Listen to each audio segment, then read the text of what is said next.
Focus, sponsored by the League of Women Voters, South County. A discussion show which will shine a spotlight on current issues of interest to the public.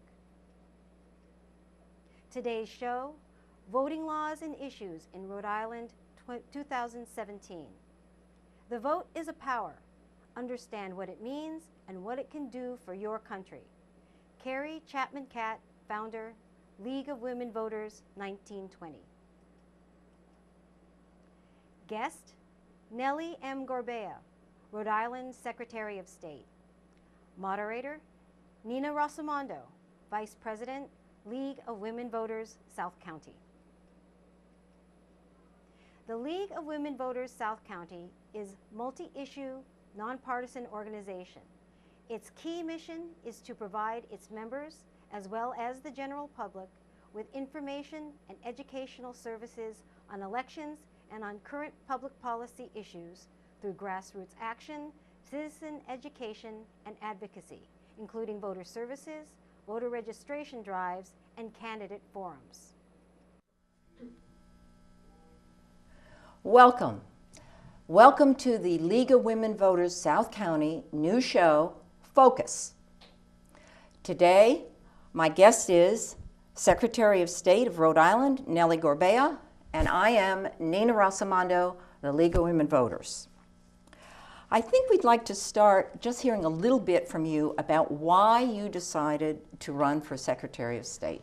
You know, I'm like very many women who decide to run for office. We take a while and juggle a lot of thoughts before we jump in. But I had been Deputy Secretary of State during Secretary of State Matt Brown's time. And for 4 years, we did some really fantastic things in the office. I grew to realize that I could actually contribute more as the leader of the office. And so it was an open seat. And I ran because I was convinced that if I told Rhode Islanders what I could do, and my track record was that I could become Secretary of State and really work hard at engaging and empowering Rhode Islanders. I ran because I want to make government work for people. Okay. I think the League wants that too. The League is very interested in making government work, transparency of government, and educating the voters. Yes, no, that's great. So let's start with what do you see as the primary responsibilities of Secretary of State and the Secretary of State's office? Yes, it's actually a very common question that I get because a lot of people don't realize what a Secretary of State does. And I like to say, whether to kids or to adults, I am the Secretary of the State. What does the Secretary do? Collects information.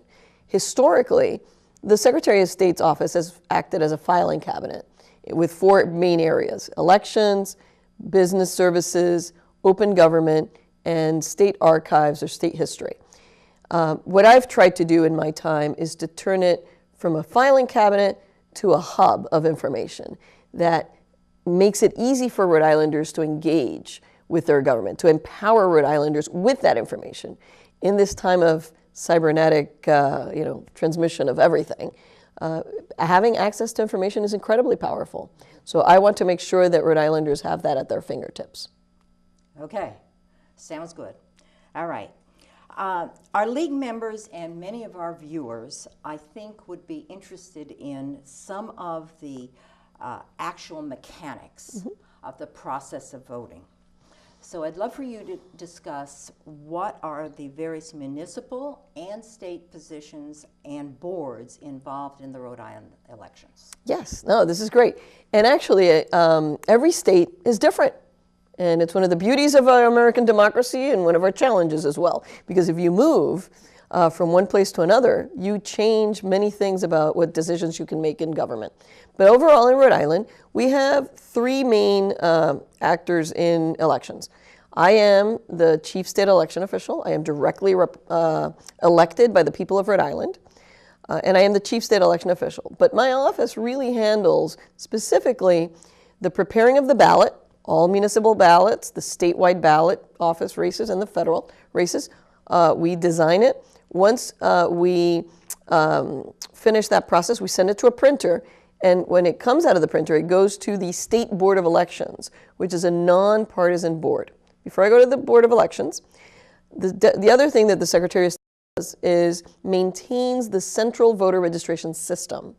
However, the actual taking off or putting into the voter list is done at the local level by local boards of canvassers and the clerks.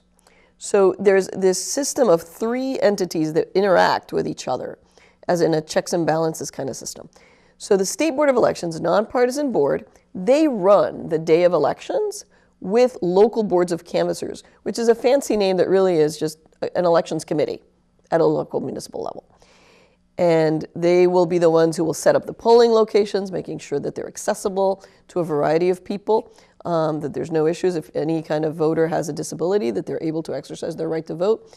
They will make sure that the votes are counted properly, and any kind of problem or allegation of misconduct is taken to the local boards of canvassers, and then the Board of Elections is the ultimate arbiter.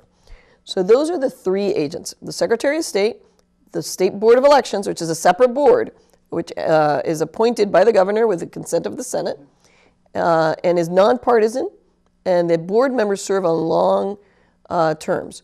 And then the local boards of canvassers, which, you know, maybe your readers are interested in this. Those are great positions to be involved in. And if you let your city or town council know, or your mayor, if you have a mayor form of government, let them know that you're interested in serving in the local boards of canvassers. It's a great way to get up close and personal with elections. Right. So the Board of Canvassers, which is local, is appointed. In Westerly, we don't have a mayoral system. We have a town council by the town council. And the State Board of Elections is appointed by the legislature. No, by the governor. Oh, by the governor. Appointed by the governor with consent of the Senate. Okay. All right. What makes it particularly challenging, though, is, as you were saying, Westerly, you have a town council form of government. Correct. If you move from Westerly to Providence, for example, you change your form of government. In Providence, it's a mayor form of government with a city council that has districts. Those districts elect one person to the city council. If you then move to Woonsocket, Woonsocket has an elected mayor, but the city council is actually at-large members, so they don't have districts. And so it's really important when you move into a community to take a few minutes and learn about your form of government, and learn what are those questions that you're going to be asked on the ballot, which is one of the my favorite things has been to make sure that Rhode Islanders know that elections are not pop quizzes.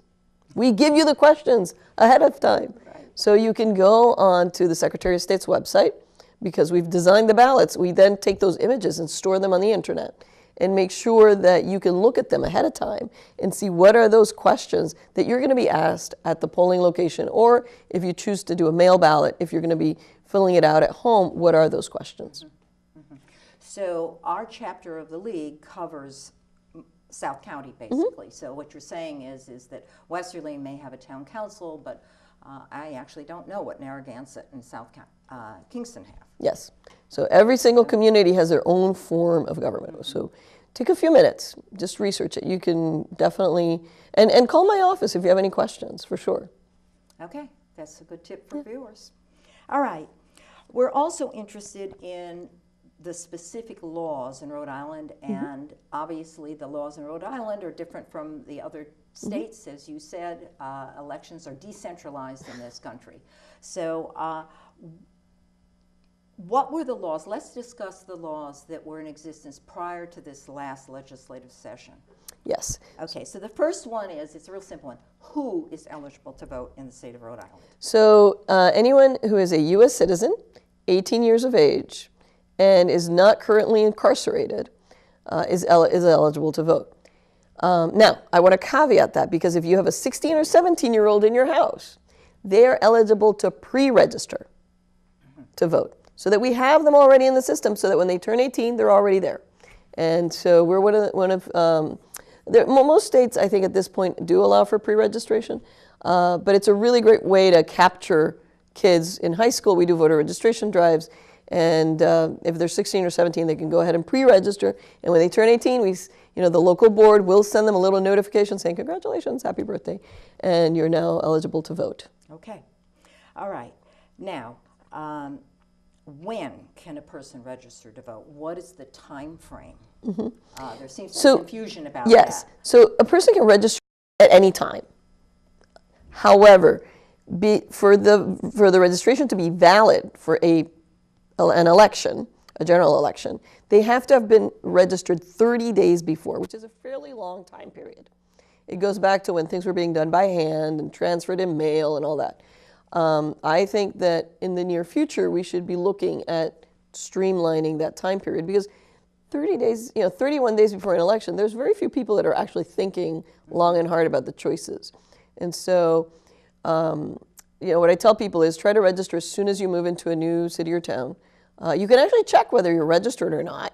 Sometimes people forget, or they move and they think that they've somehow, because they filled out a postal card for their change of address, that somehow changes their voter address. It doesn't. So go on our website at vote.ri.gov and put in your name, your date of birth, and your zip code, and you will find out whether or not you're in our voter rolls. If you can't find yourself, call my office, and we will work with you a little bit more to make sure that it's not, sometimes women change their names, but it's not reflected because they didn't notify us. Things like that may have happened, and so we will work a little bit more in depth to make sure. But and they can get a person on the phone. And they can get a person on the phone, absolutely. So it's one of the ways that we're making it easier for people to figure out, am I registered, am I not registered? If you're not registered and have a Rhode Island driver's license, you can actually now register to vote online. You're jumping ahead. Oh, sorry. Okay. So yes. All right. So voter registration. The next question is, tell us about the voter photo ID law. So in Rhode Island, we've always required voter identification. People seem to believe that wasn't the case, but we did. It was just that the identification was, you gave your name, you were given the ballot application, and you signed, and your signature was verified against the signature in the voter card. That was your identification. Now we have a photo identification, meaning that you can use a driver's license, a passport, a military ID. You can actually now use tribal IDs if you're a member of a Native American tribe. A number of 7 or 8 different photo IDs that have to be current. So for example, you can't show up with an expired driver's license. But basically what the person is looking for is not the address, because if you show a passport, that doesn't show your address. What they're looking is that you're the photograph of the person, and the name of the person matches the name and the person in front of you. Having said that, in Rhode Island, if you forget your ID and you don't have time to come back to the polling place, you can still vote. Nobody should ever be turned away at a polling location for voting. You are then handed a provisional ballot where you fill out an application that states why you don't have a photo ID, and then you sign it and you swear that you're who you are, and that envelope, that outer envelope, is then verified by elections officials to make sure that they find that the information is accurate, that your signature is valid and matches what's on file, and then once that's verified, then the ballot is accepted for counting. If it's for some reason there's a discrepancy, then it's not. And there's an explanation. You can actually find out whether or not your ballot was accepted. Okay. What if you don't have a photo ID? You ask for a provisional ballot. No, I don't mean at the time you vote. How do you get a photo ID? Okay, yes, sorry, yes. My office makes it very easy to get a free voter ID card from the Department of State. And we have been doing, like last year, for example, I think we were in 51 different locations throughout the state. We'll go to senior centers, community centers. You're having an event in your community, call me up. We will send someone with the necessary equipment so that people can get their free photo ID for voting purposes. Excellent. All right. Now let's move to online registration. We had a lot of questions about online registration. Yes. The single biggest misunderstanding about online voter registration is that anyone can just go online, fill out a form, and then they're in the voter registry. That is not what happens. What happens is, first of all, the only people who can actually register to vote online are people for whom we already have in the Division of Motor Vehicles database. So if you have a driver's license and for whatever reason didn't register at that time, you can register to vote online. Why is that? Because when you went to DMV, you signed. The election system matches signatures. And so when you're online, we need to know that you're a real person. So if you provide the information then and it matches what we have in DMV files for you, we already have a signature for you. So then that registration is then verified by a local boards of canvassers official in the locality. And they're then say, yes, this is a valid registration. We're going to allow it into the system. If anything doesn't match, if you're making stuff up, it's not going to go forward. There's procedures in place to stop the registration. If you don't have a driver's license and you go online, it can't find you. It will say, we can't find you in the system. Therefore, you need to print this form out, fill it out by hand, and then send it in. So it's a very secure process. And it mirrors, in terms of what the information that's required, exactly what's on your paper forms. So the only difference is that you're doing it on a computer screen versus on paper. Okay, so the only people, just to clarify it, the only people who can register online are people who are already in the DMV. Yes. And we'll talk about this later, but it then is at the DMV point, when you're applying for a license, that you have to prove identity. So Correct? Yes, yes. Okay. All right, voting by mail. What is voting by mail? So voting by mail, it turns out in Rhode Island, in addition to Election Day, there are two other opportunities that you actually have to register to vote. And voting by mail is one of them. So 21 days before an election, you can, and further out than that, you can fill out a mail ballot application that comes to my office, and we will send you a ballot by mail as soon as they're ready. You can do that before, right after the primary. You can, if you figure out, oh my gosh, I can't go on election day because I have to go out of town. I'm not sure what's going to happen with my kids. Whatever it is, you can at that point apply to get a ballot by mail. As soon as those ballots are ready, the primary's counted, everything's done, you then will get that ballot in the mail, and you just fill it out in the comfort of your home. And we've seen an increase in mail ballot applications for sure, because people's lives are so complicated. Our election day, really on a Tuesday during work days, even though it's a long day, doesn't fit many people's lives right now. So 21 days, that's a regular mail ballot. Between day 20 and the day before the election, you can still fill out a ballot. And you do that by asking for an emergency ballot, or an emergency mail ballot is also the term that's used. What that is you go to the city or town hall and you say, I can't go on election day, so I need an emergency ballot. And they will then, at that point, give you an application that you fill out by hand. Once that application has to be either signed by two people or notarized. So there's this misunderstanding that somehow mail ballots and emergency mail ballots do not have to be verified. There is a verification process. I was going to ask you about Yes. that. Yeah. Okay. What is that process? That verification process is that application needs to be signed by two individuals or notarized. And so if the notary, as part of good notary practices, needs to ask you for ID. I don't know who you are. I don't know that you're the person that you're saying you are. I ask you for ID, and I verify with my notary signature that I've verified that you are who you are. And so there is a verification process for both mail ballots and emergency ballots. What about the two signatures? Yes. As an alternative. I mean, I could ask my husband. I yes. could ask and whomever. your daughter, and that's fine. That's fine. Yes. Okay. So those are the safeguards that we have in place. They're fairly common across the U.S.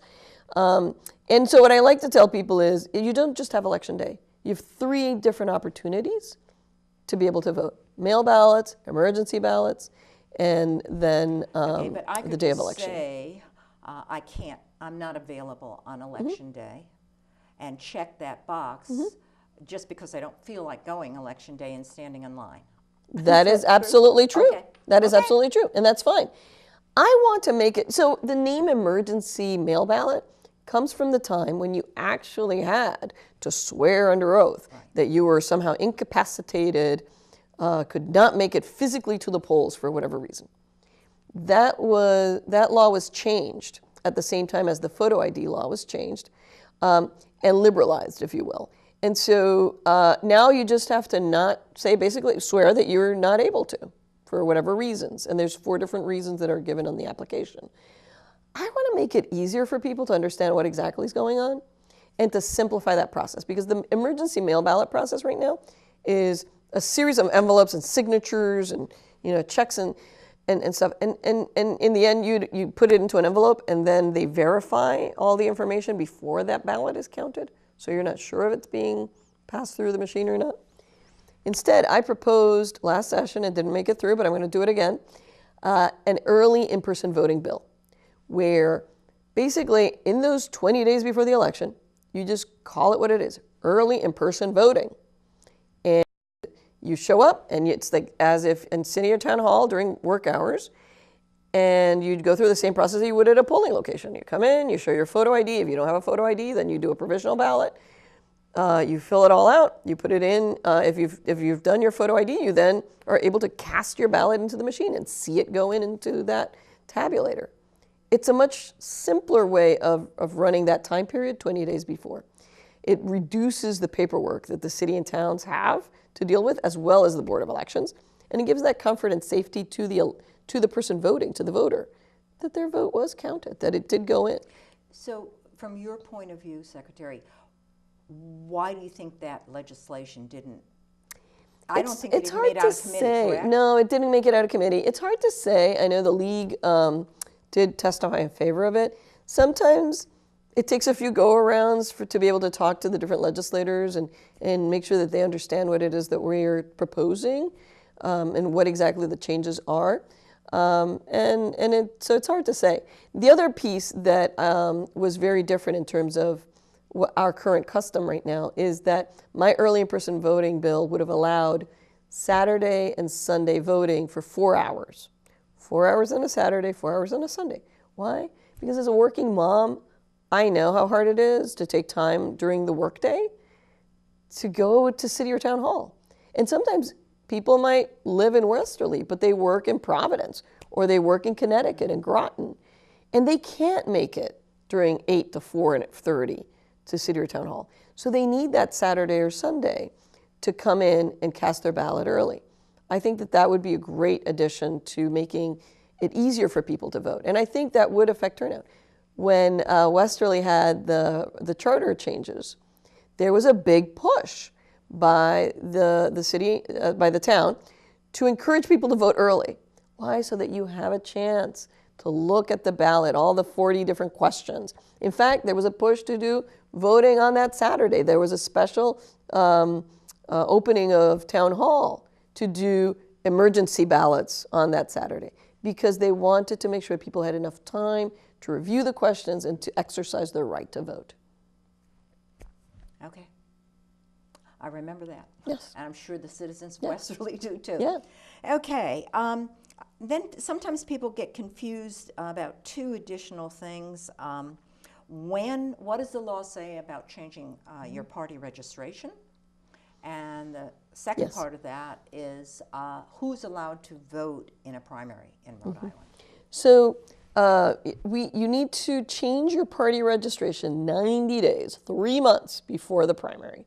And we make a really big push of trying to let people know about these deadlines, but it still sometimes escapes people.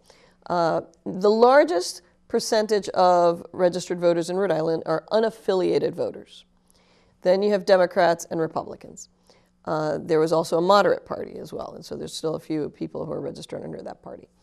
But so during a primary, and understand that a primary is not an official election of the state. The state runs it on behalf of the parties.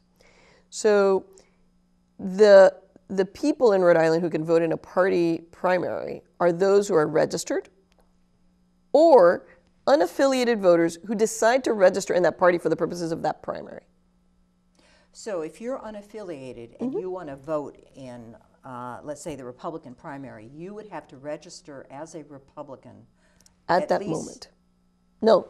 At the moment of vote. The only ones, if you're, so that's, and it's confusing, and that's one of the reasons I want to streamline these things. If you're a Democrat and you want to vote in the Republican primary, you have to change your registration 90 days before, because you're already a member of a party.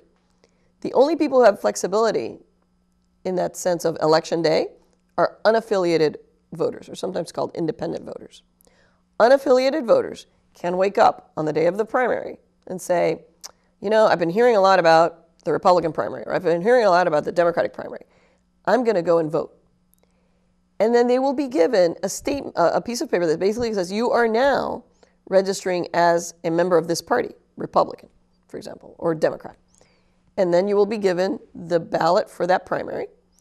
You will fill it out, you will cast your ballot. And if you don't do anything else, you stay a member of that party walking out the door.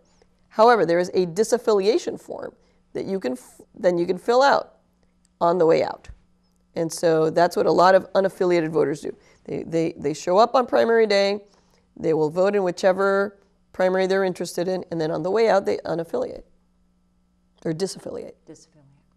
Okay, that makes it clearer. Okay. Excellent. Okay, right along. I know that you proposed your office proposed a number of laws for 2017. Let's talk about the ones that passed. Okay. Okay. So first, what passed was what's called automatic registration. Yes. So please explain that. So automatic voter registration is basically something that, again, is going to make people's lives easier. Right now, when you change your driver's license, when you change your address, and you go into DMV and you change your driver's license address, most people would think it's going to change everything else in the system, including my voter registration. It doesn't. You have to do a whole separate process to change your voter registration. And it leads to a lot of duplicates and problems with the voter rolls, because people will re-register under the new address and never drop their old one. So what automatic voter registration does is that it will automatically change your address if you do anything with your DMV record, whether that be your license or your registration. And if you're new, it will automatically, and basically they have a process at DMV. When you show up for a driver's license, you show your citizenship status, they'll have your date of birth, they'll have your address, so they'll be able to verify whether you're eligible to vote. And once that's verified, then you will be opted into the system, so that you automatically get registered, but before you leave, you will be asked, you are now registered to vote, do you want to opt out? And at that moment, people can say, yeah, I don't want to be registered, because I don't know why anybody would, but some people don't want to be registered. It's a free country. So that process will be in place. Mm-hmm. We're hoping no later than the beginning of next year. Okay, so that is not in place right now. No, we're working on it right now with the DMV. Okay. It's very exciting.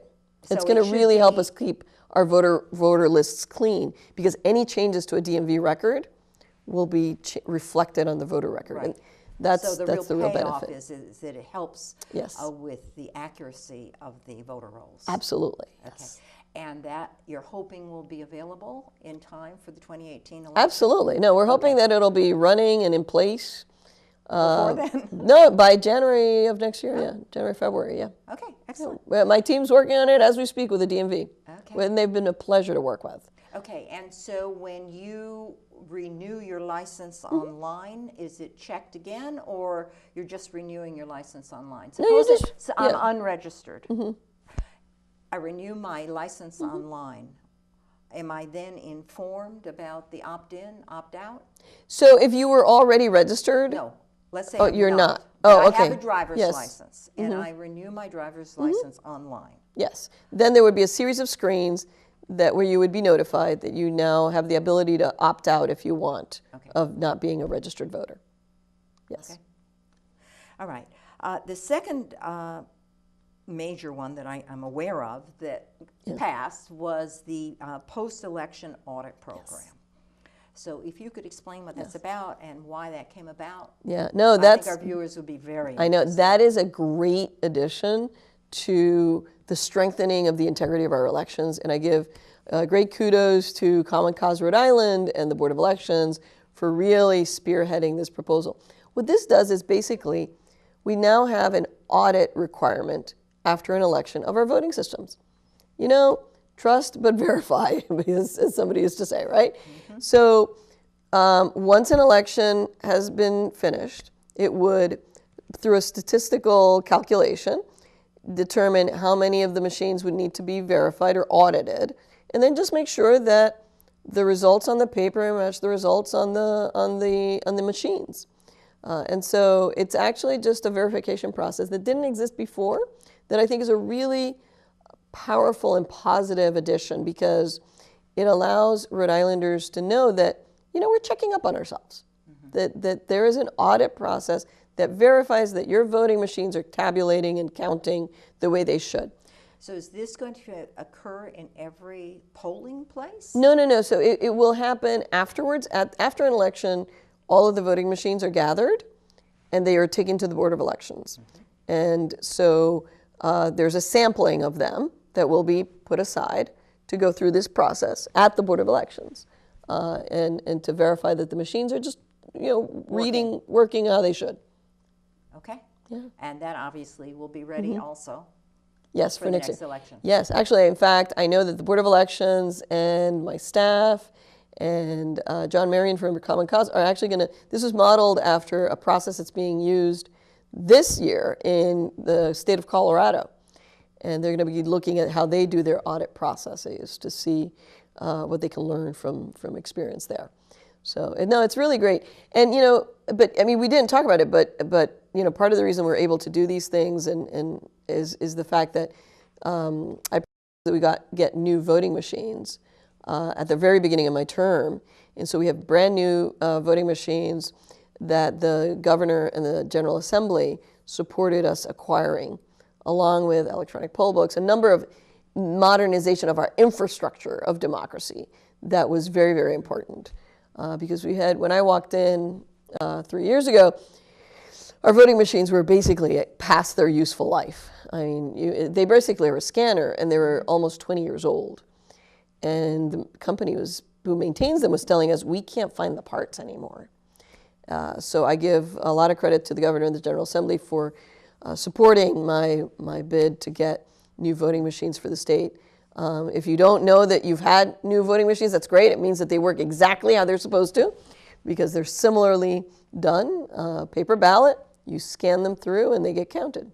And they came with 4 layers of security in terms of the encryption of the data. And so that has been also a very positive thing for Rhode Island voters to feel comfortable that you can have integrity in elections. We'll get to that. I think a lot of people are concerned about that. All right, you already talked about the early person voting, so I won't ask you about that again. All right, there has been recently in the media lots and lots of discussion about the accuracy of the voter rolls. So let's talk first. I was going to walk through the process, and if I leave out something that's obvious, I know you will add it. Okay, so first, exactly what documents are required to register to vote the first time? So really, the only thing you really need to do to register to vote is to fill out a voter registration form and swear that you're the person and that the information that you're providing is correct. And that you swear basically that you are 18 years of age, a U.S. citizen, and are not currently judged mentally incompetent by a judge or incarcerated. Okay. Do you have to show proof that you are a citizen? No, you do not. And that is a federal law that guides, that basically stipulates across the country, you do not ask for proof of citizenship in this country. There are states like Kansas that have tried to set up a separate registration system, and that has been judged to be illegal because it's right there on the form. You are swearing under penalty of perjury that you are a citizen. And I think that that time has shown that provides a really strong measure in terms of we have penalties in place for people who might think that they're going to violate that. Okay.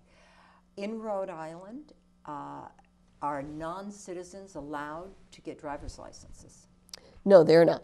Non-citizens, well, no, sorry, non-citizens, if they are legal, yes. But that's a separate process. So what happens at the DMV is that a person there, yes, has to come with some proof of identification and residency and citizenship. But they don't, so that part of getting the driver's license is separate from the voter registration process, which just happens to be parallel at the same office.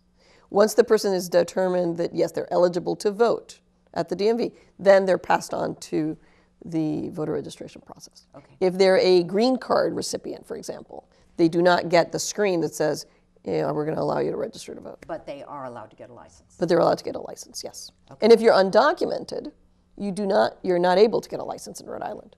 Correct. Okay.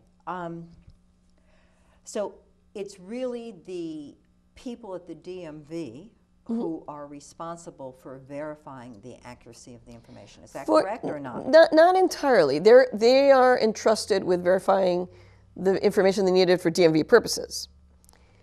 The voter registration information, once a voter information is received at the local board of canvassers, it's the local board of canvassers that really oversees the registration, verifies that it's not a duplicate, tries to figure out, am I getting suddenly a lot of registrations? What's going on? So every registration is independently approved by a person at the local city or town hall.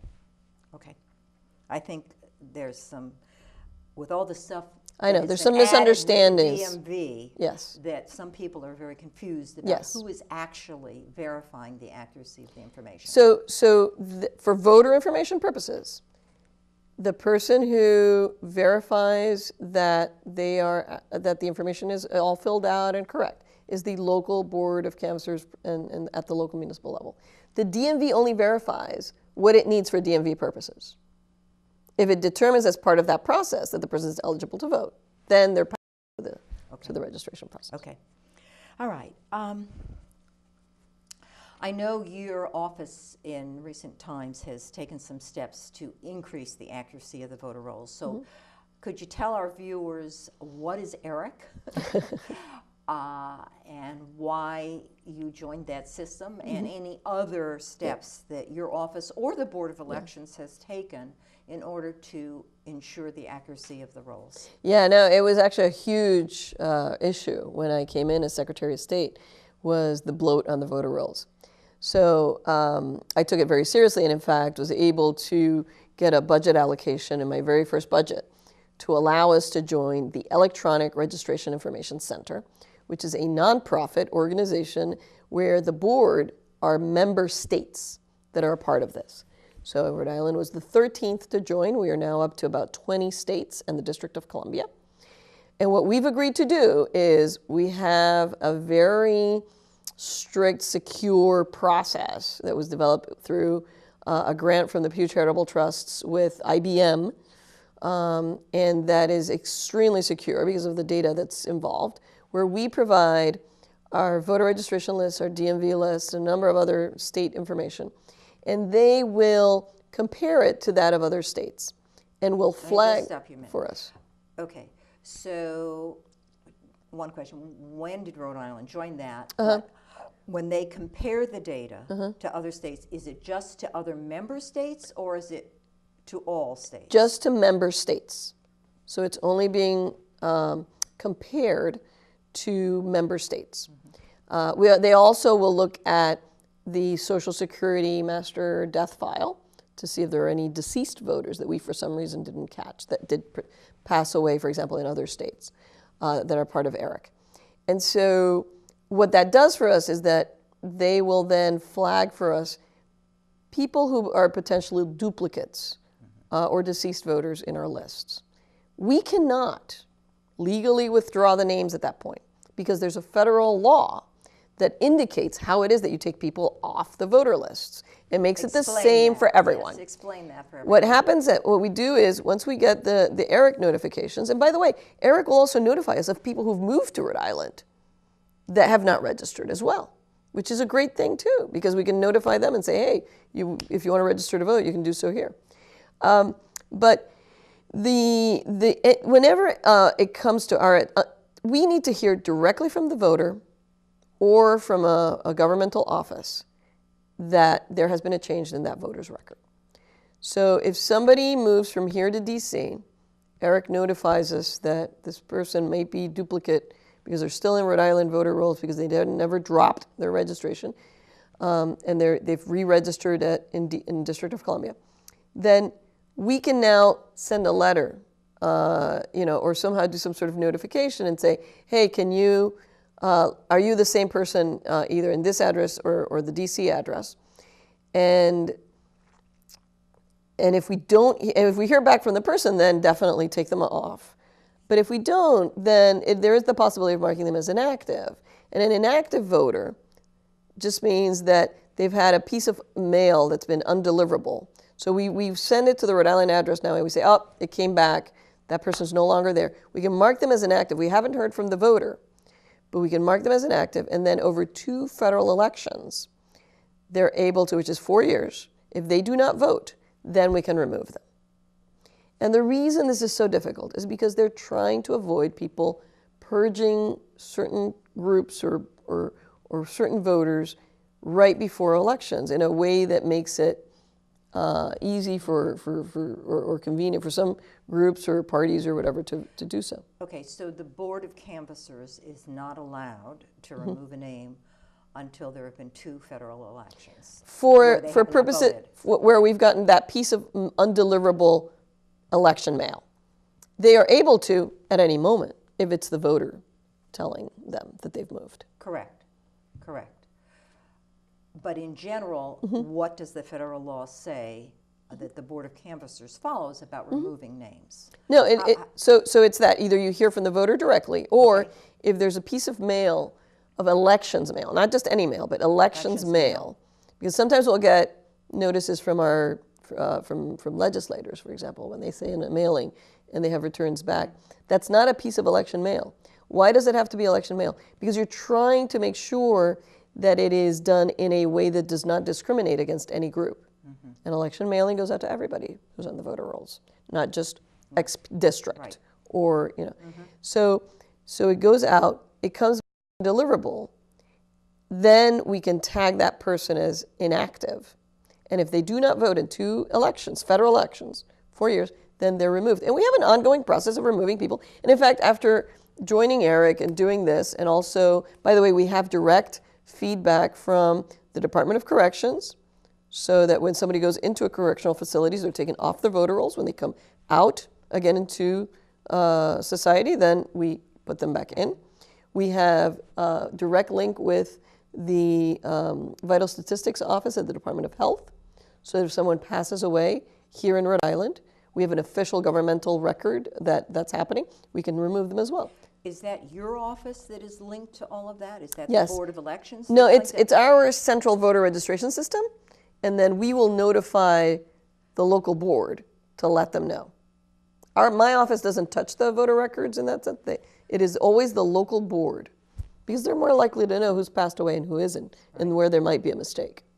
Okay, so the Board of Canvassers might be looking at obituaries in the newspaper and so on and so forth, but your office checks with the Department of Health and communicates with the Board of Canvassers as a double check, basically. Yeah, because it's the local board that actually does that. So we just have these feedback loops of information, and then we make it known to the locals.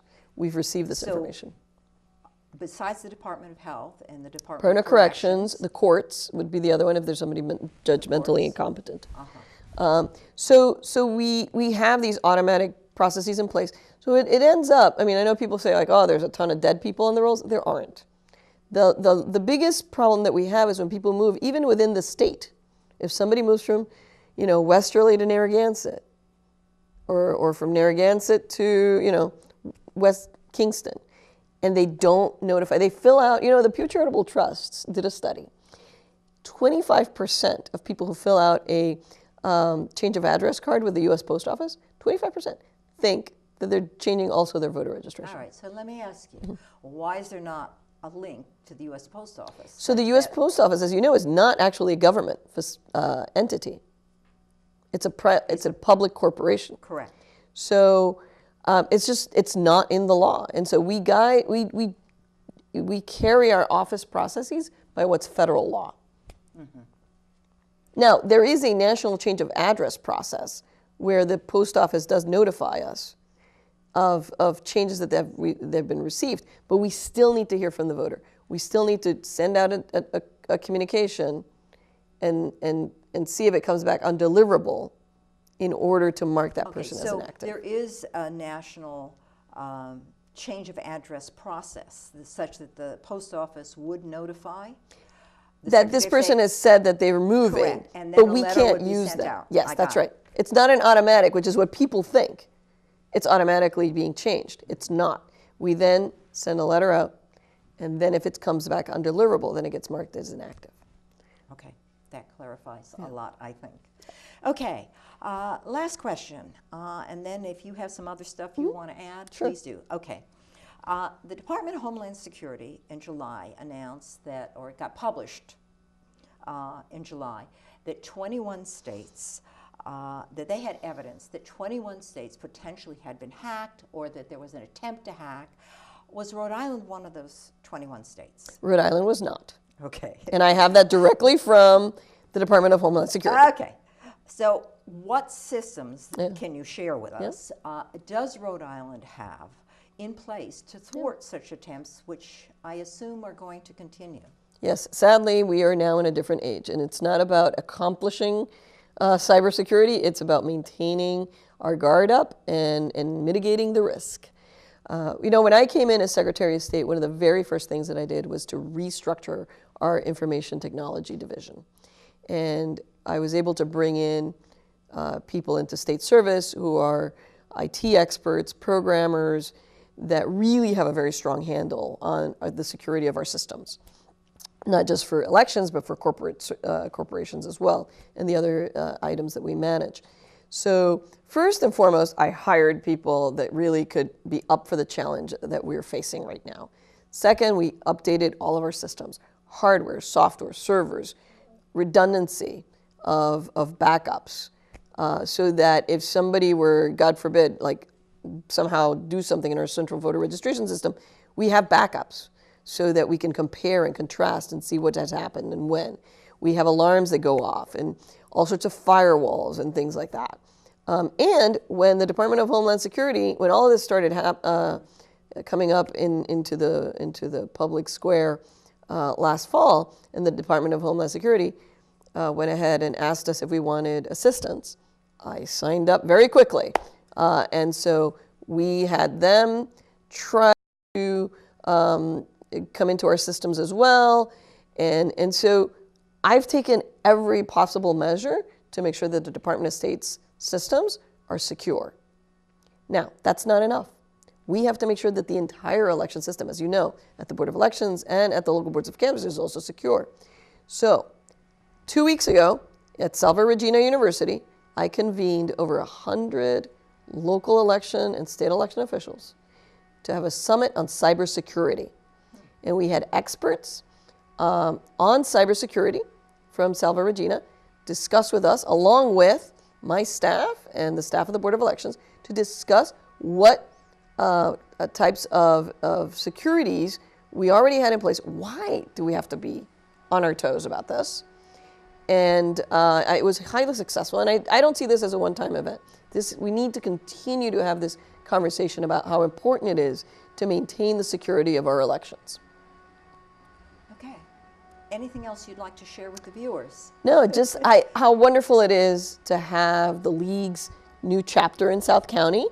I am hoping to be a strong partner with you going forward with your mission of educating our voters across the South County area.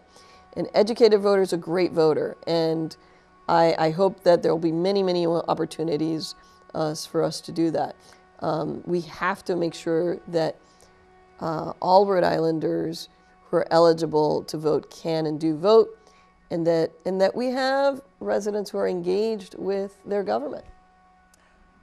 We couldn't agree more. Yes. Thank you so much. Thank you. The League always welcomes new members, and membership is open to any citizen of the United States, male or female. Our League includes the towns of Charlestown, Hopkinton, Narragansett, South Kingstown, Richmond, and Westerly. We meet every third Wednesday of the month at 7 p.m. at the Dime Bank Community Room located at 131 Franklin Street, Route 1, Westerly, Rhode Island. We'd like to thank our guest, Nellie M. Gorbea, Rhode Island Secretary of State. Produced and directed by Mary Adams, Linda Bongelati, Nina Rosamondo. Camera technicians, Dorothy Bruno, Christine Martone, Dottie Stump. Control room, Pam Anchetta, Linda Bongelati, Andrew Johnson.